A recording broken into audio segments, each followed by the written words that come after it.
Assalamualaikum warahmatullahi wabarakatuh. Bismillahirrahmanirrahim.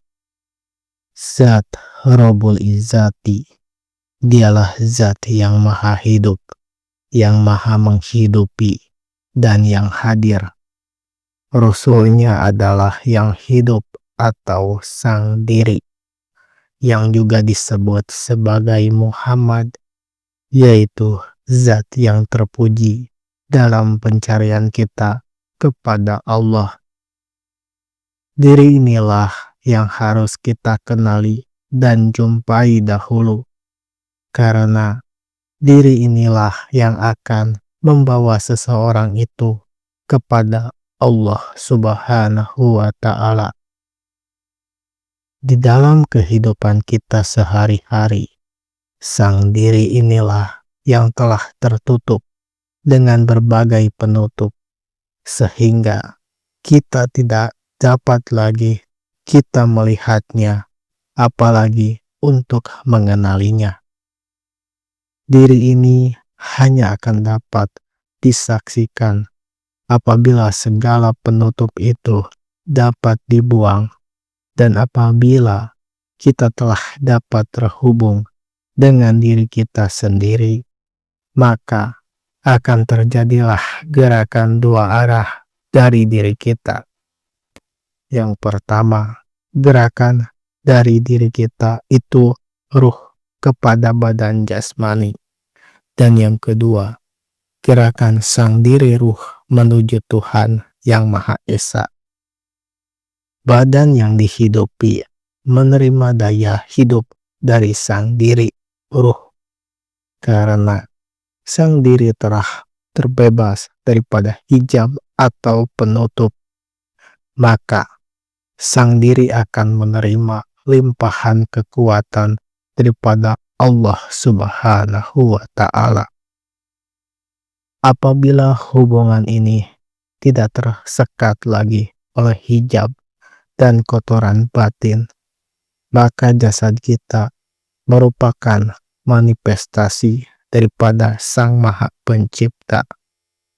Pada peringkat ini, sang hamba benar-benar dicintai Allah. Hatinya benar-benar terserap oleh cinta sejati Maha Penciptanya. Tidak ada lagi bentuk diri yang terlihatkan. Bahkan, ia melihat Allah di dalam segala sesuatu, dan sudah tentu termasuk dirinya sendiri. Rasul itu sebenarnya pengantara yang muhadas dengan yang qadim, karena tanpa dia tidak akan ada yang wujud.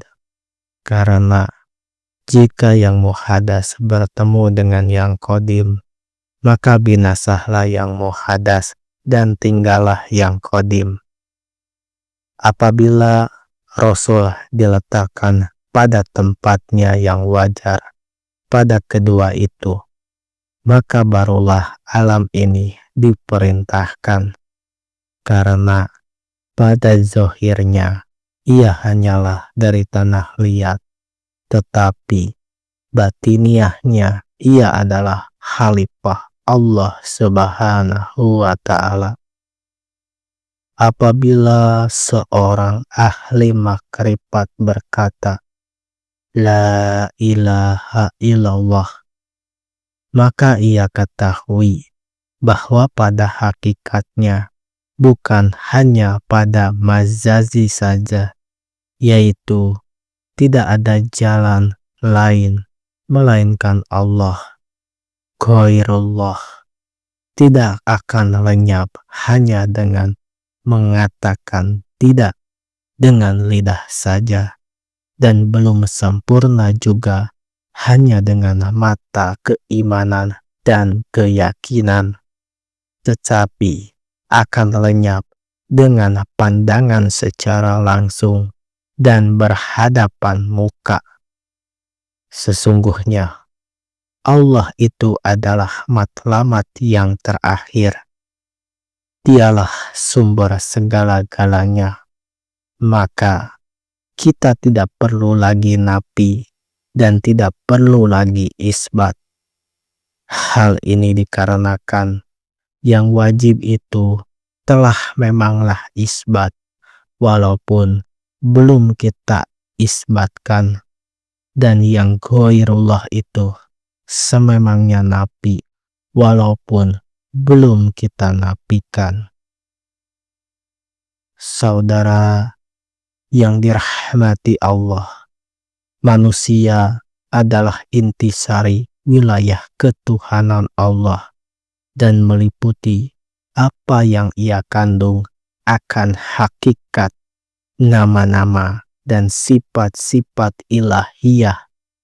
Oleh sebab itu, maka seorang penempuh jalan kebenaran harus berusaha sekuat tenaga untuk mengenali kedalaman sirnya yang terpendam di dalam relung-relungnya, serta menyelam ke palung samudranya, sehingga ia dapat meraih berbagai manfaat mutiaranya, untuk kemudian ia mewujudkan makom berakhlak dengan akhlak Allah, sehingga ia pun memiliki sifat yang layak bagi kedudukan sebagai khalifah dan wakil Allah di dunia, yang berakhlak atas berkah firman ilahi. Sekianlah, semoga kalian terpahamkan. Wabil taufiq wal hidayah. Wassalamualaikum warahmatullahi wabarakatuh. Subscribe.